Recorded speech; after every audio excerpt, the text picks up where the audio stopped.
Hoje vamos descobrir como vive atualmente Roberto Carlos, o lendário rei da música brasileira. Vamos te levar a conhecer o único cantor que dominou o Brasil por mais de 6 décadas consecutivas, sem nunca sair das paradas de sucesso. O homem que transformou uma infância de extrema pobreza no interior do Espírito Santo em uma das maiores fortunas já acumuladas por um artista latino-americano.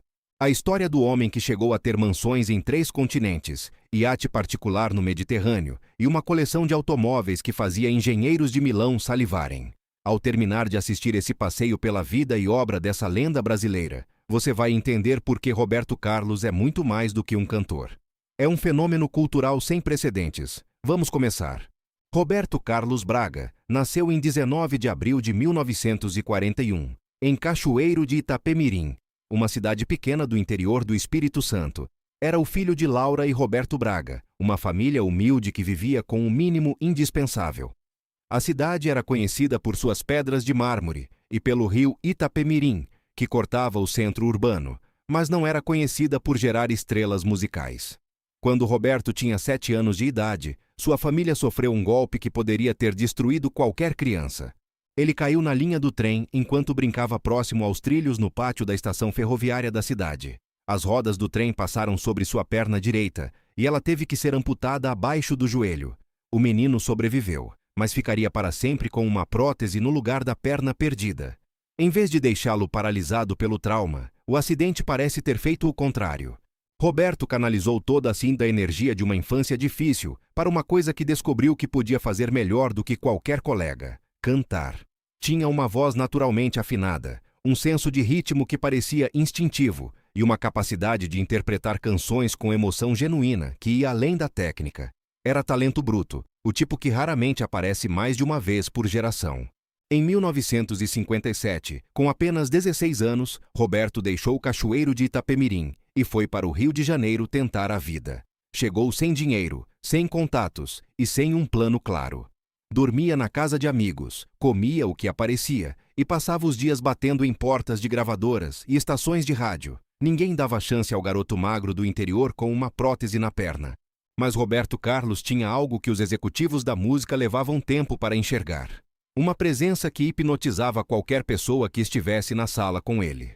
No final dos anos 50, conseguiu sua primeira oportunidade em rádios locais do Rio, cantando em programas de calouros. Não era remunerado. Fazia isso pela visibilidade. Em 1959, conseguiu seu primeiro contrato com a gravadora Rádio Records e lançou seu primeiro single. Não foi um sucesso imediato. Roberto Carlos passou os primeiros anos da década de 1960 lutando para se firmação mercado fonográfico, testando estilos diferentes, buscando o som que eventualmente o tornaria um fenômeno nacional. A virada veio em 1963. Quando Roberto Carlos começou a participar do programa Jovem Guarda na Rádio Record de São Paulo. O programa reunia jovens artistas influenciados pelo rock and roll americano e pela música pop britânica, principalmente pelos Beatles. Roberto Carlos encontrou ali o seu laboratório criativo. Em 1965, o programa migrou para a televisão na TV Record e se tornou um dos maiores sucessos da história da televisão brasileira. Roberto Carlos era o rosto central do movimento. Jovem, bonito, carismático e com uma voz que podia ir do rock acelerado à balada romântica, sem perder uma nota.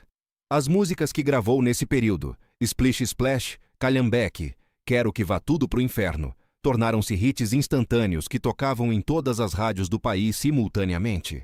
Em menos de 2 anos, Roberto Carlos havia deixado de ser o garoto do interior sem emprego para se tornar o artista mais popular do Brasil. Em 1967, Fernando Brant e Márcio Borba compuseram para ele a canção que mudaria tudo. Emoções. Não, espera. Falando de 1967, veio o festival. Veio a consagração internacional. Roberto Carlos foi ao Festival Internacional da Canção de 1967, em Atenas, representando o Brasil com a canção Jardim da Fantasia, composta por ele mesmo em parceria com Erasmo Carlos. Venceu o festival. Ganhou perante uma plateia europeia que não conhecia o Brasil musical, além do samba e da bossa nova. Era uma declaração para o mundo. Havia um novo rei no sul do continente americano. A imprensa europeia começou a chamá-lo de o rei da música latino-americana. O apelido simplificou com o tempo, virou apenas o rei, e assim ficou para sempre. A partir dos anos 70, Roberto Carlos se tornou uma máquina de produzir hits românticos em escala industrial. Detalhes: Amada Amante, Lady Laura, Como é Grande o Meu Amor por Você, Emoções, O Portão. Cada lançamento anual de Roberto Carlos se tornava o disco mais vendido do Brasil naquele ano, sem exceção, durante décadas seguidas. Não eram apenas os brasileiros que compravam. Em toda a América Latina, na Espanha, em Portugal e em comunidades latinas espalhadas pela Europa e pelos Estados Unidos, o nome Roberto Carlos significava a mesma coisa: a voz do amor e da romantismo em língua portuguesa e espanhola. Gravou álbuns completos em espanhol para o mercado hispânico, e esses discos também dominavam as paradas. Era simultaneamente o artista mais vendido em 4 países diferentes. Algo que nenhum artista brasileiro havia conseguido antes e que pouquíssimos conseguiriam depois.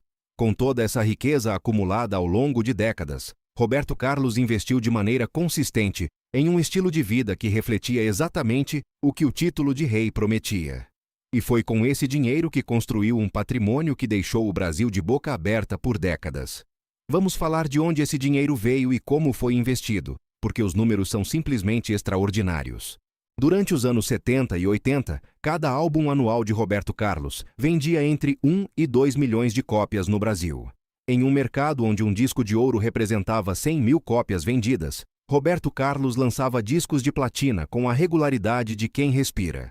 Suas royalties por disco vendido, negociadas com a gravadora Som Livre a partir de 1971, eram entre 8% e 12% do preço de venda ao público.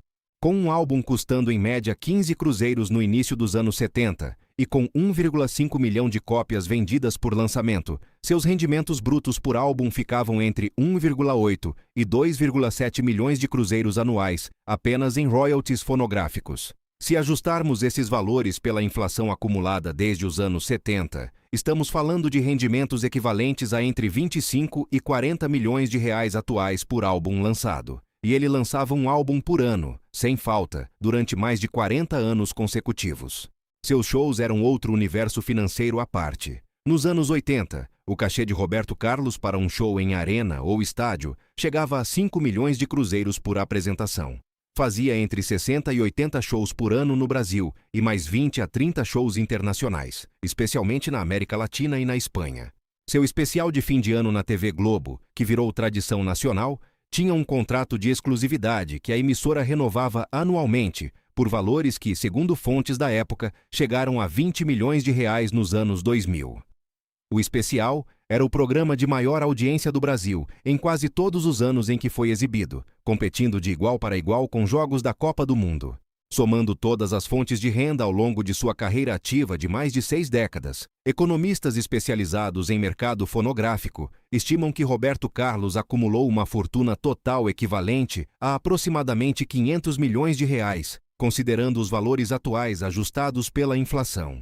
E foi com parte dessa fortuna que ele construiu um patrimônio imobiliário e de bens suntuários, que ainda hoje impressiona qualquer pessoa que conhece os detalhes. A propriedade mais famosa de Roberto Carlos no Brasil é sua mansão no bairro do Joá, na zona oeste do Rio de Janeiro. Localizada em um ponto privilegiadíssimo sobre a Pedra do Joá, a propriedade tem vista privilegiada para a Barra da Tijuca e para o mar de um lado, e para a Lagoa de Jacarepaguá do outro. É uma mansão de 3 andares com aproximadamente 1.200 metros quadrados de área construída em um terreno de quase 4.000 metros quadrados. A casa tem 8 suítes, cada uma com banheiro em mármore italiano, sala de estar e sala de jantar com pé direito duplo, cozinha profissional equipada com fogão italiano de 6 bocas, adega climatizada para mais de 2.000 garrafas de vinho, home theater com capacidade para 40 pessoas, estúdio de gravação particular no subsolo, piscina com borda infinita e visão direta para o oceano, academia equipada com aparelhos importados, sauna, área gourmet e garagem para 10 veículos. A propriedade foi comprada em 1978 por um valor equivalente a aproximadamente 3 milhões de dólares da época. Em valores atuais, imóveis com essas características e essa localização no Joá valem entre 80 e 120 milhões de reais. É a casa onde Roberto Carlos passou a maior parte dos últimos 40 anos de sua vida, onde gravou boa parte de seus discos e onde sua intimidade foi preservada com uma determinação quase monástica. Além do Joá, Roberto Carlos manteve por muitos anos um apartamento de cobertura em Ipanema, no bairro mais prestigioso do Rio de Janeiro. A cobertura ficava em um dos prédios mais icônicos da Vieira Solto, a avenida que margeia a praia de Ipanema. Tinha 600 metros quadrados distribuídos em 2 andares, com terraço de 200 metros quadrados com piscina privativa e vista panorâmica para o mar. Ele usava essa cobertura como base quando precisava estar no Rio sem querer abrir toda a estrutura do Joá. A propriedade valia, nos anos 90, aproximadamente 2,5 milhões de dólares. O equivalente atual seria algo em torno de 40 a 60 milhões de reais. Mas o tesouro mais comentado entre os que conheciam Roberto Carlos de perto não era nenhuma dessas propriedades terrestres. Era o iate. Durante muitos anos, o cantor possuía um iate de alto mar de 30 metros de comprimento, que passava boa parte do ano ancorado ou navegando no Mediterrâneo. O iate tinha 4 cabines com capacidade para 8 passageiros, cozinha completa com chefe embarcado, sala de estar com televisão via satélite, sistema de som profissional em todas as áreas, e um deck superior com área de bronzeamento e jacuzzi. Roberto Carlos usava o iate para suas férias de verão europeu, geralmente em julho e agosto, navegando entre a Riviera Francesa, a costa da Sardenha, as ilhas gregas e a costa turca.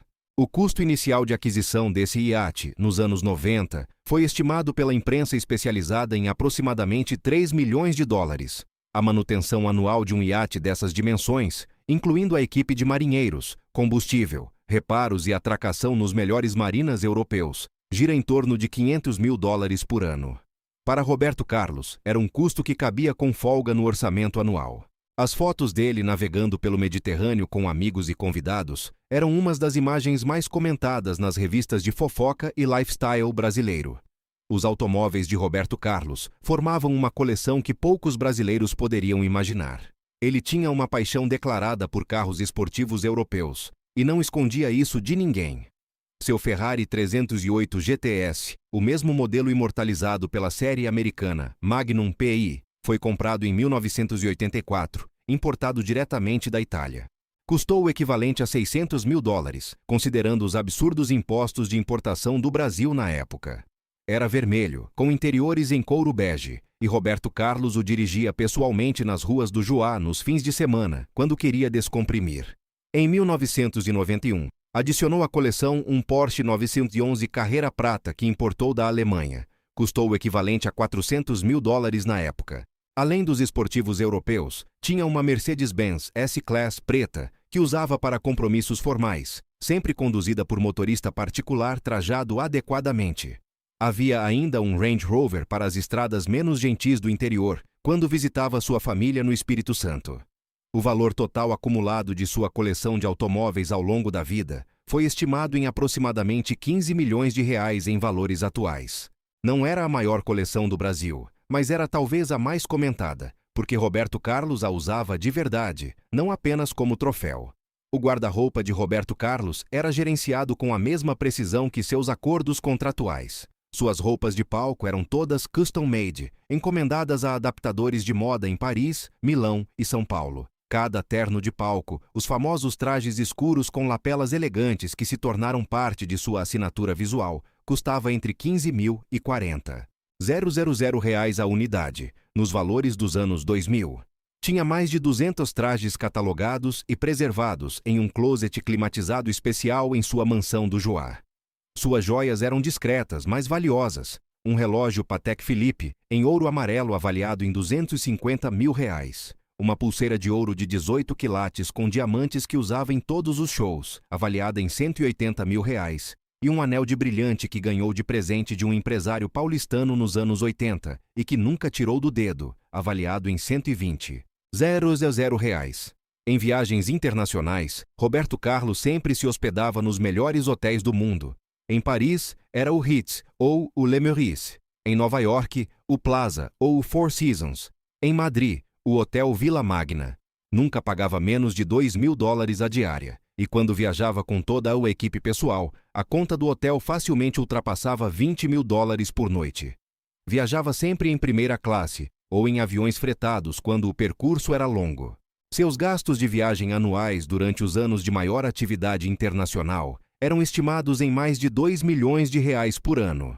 Além de toda essa expressão material de riqueza, Roberto Carlos construiu algo que poucos artistas de qualquer época conseguem: uma relevância cultural que transcende gerações. Ele gravou com Frank Sinatra, foi homenageado em cerimônias presidenciais no Brasil e na Espanha. Recebeu o título de cidadão honorário do Rio de Janeiro e de ao menos 5 outras cidades brasileiras. A Universidade Federal do Espírito Santo, seu estado natal, concedeu-lhe o título de doutor honoris causa. Sua estrela foi impressa na calçada da fama do Rock in Rio. Sua cidade natal, Cachoeiro de Itapemirim, tem uma estátua em tamanho natural em sua homenagem na praça central da cidade. Quando passou por uma tragédia pessoal devastadora com o falecimento de sua segunda esposa, Miriam Rios, por um câncer em 1999, o Brasil inteiro parou. Era como se a dor de Roberto Carlos fosse a dor de um parente próximo de cada família brasileira. Esse nível de intimidade afetiva com o público é algo que nenhum valor financeiro consegue comprar ou replicar. Hoje, com mais de 83 anos de idade, Roberto Carlos continua ativo, lança músicas, faz shows especiais e mantém o especial de fim de ano na televisão, como uma tradição quase religiosa para o povo brasileiro. A voz mudou um pouco com o tempo, ganhou textura e peso onde antes havia leveza juvenil, mas continua sendo inconfundível. Você ouve 2 segundos de Roberto Carlos cantando e sabe imediatamente quem é. Essa é a marca de um artista verdadeiramente único. Sua filha Luciana Braga administra parte de seu legado e garante que a memória e a catalogação de sua obra sejam tratadas com o cuidado que merecem. O especial Roberto Carlos, que já soma mais de 50 edições ao ar, é considerado um patrimônio cultural brasileiro pela crítica especializada. A história de Roberto Carlos é a história de um menino que perdeu a perna em um acidente de trem e poderia ter usado isso como desculpa para nunca sair de Cachoeiro de Itapemirim. Em vez disso, caminhou com a prótese até o Rio de Janeiro, bateu em todas as portas fechadas, esperou a oportunidade que sabia que viria e, quando ela chegou, aproveitou com a garra de quem não tem nada a perder e tudo a ganhar. Acumulou uma fortuna que chega a R$ 500 milhões, morou em mansões de frente para o mar, navegou de iate pelo Mediterrâneo, colecionou Ferrari e Porsche, hospedou-se no Ritz de Paris e no Four Seasons de Nova York. Viveu como um rei literalmente, não apenas figurativamente. Mas mais do que qualquer imóvel, qualquer automóvel ou qualquer conta bancária, o maior patrimônio de Roberto Carlos é uma coisa que não tem preço e que não pode ser tomada por nenhuma tragédia ou pelo passar do tempo: o amor incondicional de um povo inteiro. Cada vez que um brasileiro liga o rádio e ouve detalhes, cada vez que uma festa de aniversário começa com parabéns e termina com emoções, cada vez que um casal dança junto em silêncio ao som de "Como é grande o meu amor por você", Roberto Carlos está lá. Não importa a idade, não importa a geração, não importa a classe social. O rei pertence a todos. E isso, meu amigo, não tem Mercedes que pague, não tem iate que carregue e não tem mansão que abrigue. Pertence a uma dimensão que vai além de qualquer luxo que o dinheiro pode comprar. Essa foi a vida extraordinária de Roberto Carlos, o rei da música brasileira, que provou ao mundo que de Cachoeiro de Itapemirim pode sair o maior artista que esse país já produziu.